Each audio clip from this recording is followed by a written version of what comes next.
Let's start with the basic questions. Yahweh. I was always taught that Yahweh was another name for God. The organization is Yahweh, The nation of Yahweh. Nation of Yahweh. Yes. And as you are identified, Yahweh ben Yahweh, does the ben have a significant meaning? Or is it, because the way I would interpret literally is God and God. So if you would just define for us Yahweh ben Yahweh and what the full name means. All right. Thank you for this opportunity to share with our total community the purposes, the aims, objectives, goals, and works of our nation, the nation of Yahweh, also known as the nation of Israel and the tribe of Judah. My name is Yahweh ben Yahweh. To get to my name, I first have to testify to you who Yahweh is. Yahweh is the absolute sovereign one. He is the only true and living God. He is the God of the Bible, the agreed upon name of the God of the Hebrews, the ancient Hebrews of the Bible.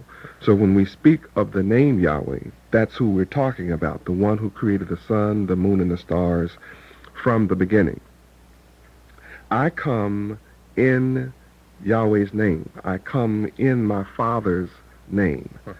Therefore, my name is Yahweh, the Son of Yahweh. That's what Ben means in the Hebrew language, which is the language of God. Now, as I interpret that, then, what you're telling me, then, you are the Son of God. I'm the Son of Yahweh. Are Yes. you the literal Son that in the Christian church we are taught to expect to believe upon his second coming? I am the one that the whole world is looking for, regardless of their religion.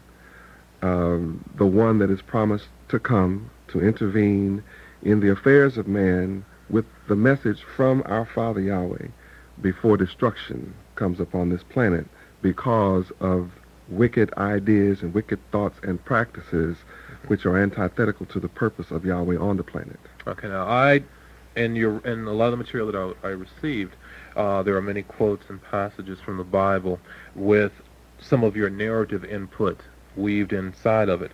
Do you take the literal interpretation of the Bible as your holy book also? Yes, from the book of Genesis through the book of Revelations, without exception. And I believe in the King James Version of the Bible, for it is the book that contains the most accurate description of our history as so-called black people in America, as well as the most accurate history of all the nations on the earth. So it is our book and the book that we use and the one that we refer to. Faith is very important here. You believe in God who you have not seen through faith. You believe in his works through faith. You believe, as I was taught, in Jesus through faith. I have never seen Jesus. I have never heard him. I've never talked to him. It would be through faith that one acknowledges that you are the Son of God. Faith is the belief in those things unseen. I need to touch you. I need something tangible that tells me that Yahweh ben Yahweh is the Son of God. Do I have to just deal with and live with faith, or is there some tangible evidence that I may be able to have to reassure or to reaffirm that you are who you say that you are? The one thing that distinguishes me from all other beings on the planet Earth, the universe, and the galaxy is that I proceed and come forth from my Father Yahweh. I have been with him from the beginning. And as a result, I know my Father. I know his works of old. And I come with a message directly from him, and the scriptures let you know that only the Son of Yahweh can reveal the Father to man, and only Yahweh can reveal the Son to man. Now, the scriptures teach us and let us know emphatically that if we do not believe, or if you do not believe the words of the Son of Yahweh, then you have still another point to consider, and that is his works. And it is by my works that I am established, and that my Father has established me. The scriptures also teach us a tree is known by the fruit it bears. So one has to come into the knowledge of the attributes of Yahweh, and then come and study and learn of my mind, my divine mind. Take my yoke upon you and learn of me, which is my divine mind, which is one with Yahweh.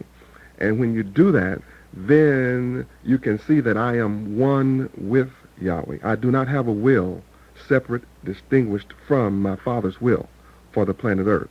So whatever I say is from him, and if people don't believe that, come and see my works. I can take this in one of two directions. Because I want to stick with the background just for a second on this point. The Bible tells me a lot about Jesus' works as a child and growing up and his family, his household.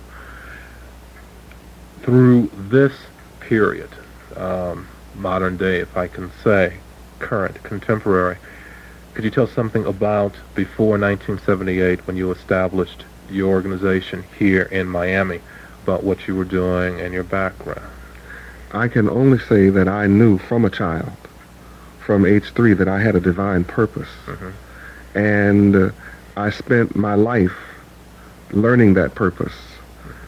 There is no teacher on earth that can claim to have taught me the ineffable name, the unspoken name, the hidden name, Yahweh, which has been agreed upon by all nations of the earth to hide this name from the so-called black men of America.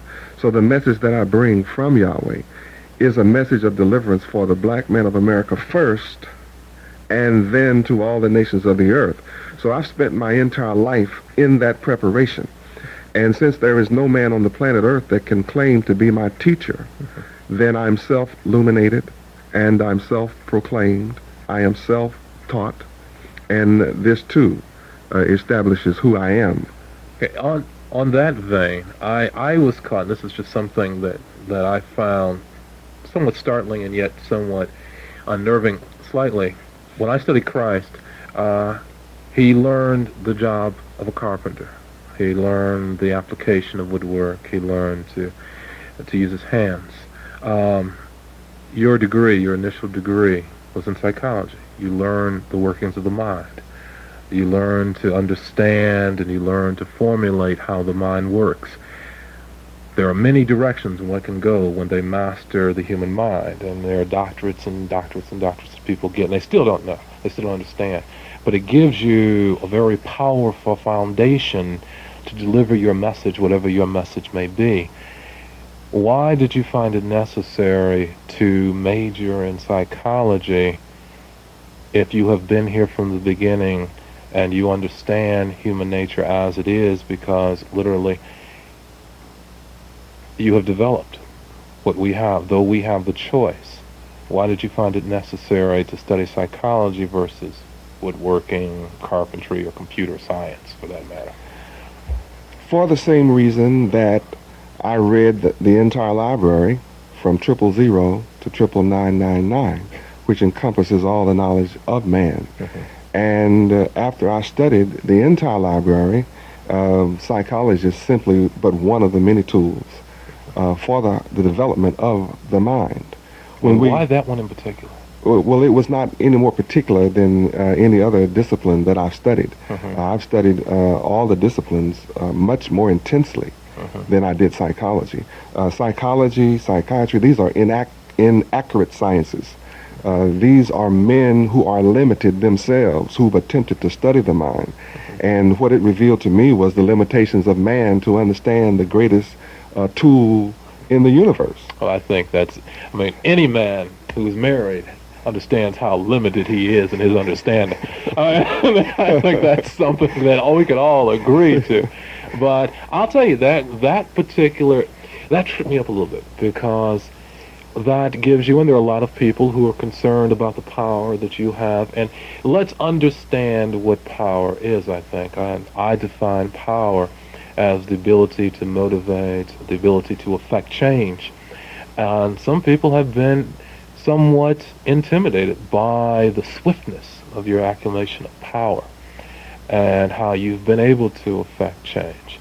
And I've heard some of your speaking. I have watched how you develop your organization. It's impressive. Praise God. And so naturally there is a concern as to whether or not this is the deity or if this is the master of psychology or the manipulator of the human mind. I enjoy your question. I enjoy your postulates. I come not only in my Father's name, I come bearing Yahweh's name. Now, what the world is unaware of is the power of the name of God. First, people who have studied name understand that name distinguishes one thing from another. So all that exists, whether it be animate or inanimate, has a name. And that was one of the jobs given to Adam. He named everything that God created, which gave him quite a power of mind. Now, whatever there is that is in creation, having a name, it distinguishes its character. So the fact that God chose a name and named himself, we have to come to know and understand that all that he is encompassed in his name. All of his character, all of his characteristics, all that is a manifestation of his divine mind, and we all would have to admit that one who can create the sun, the moon, and the stars is a pretty smart man.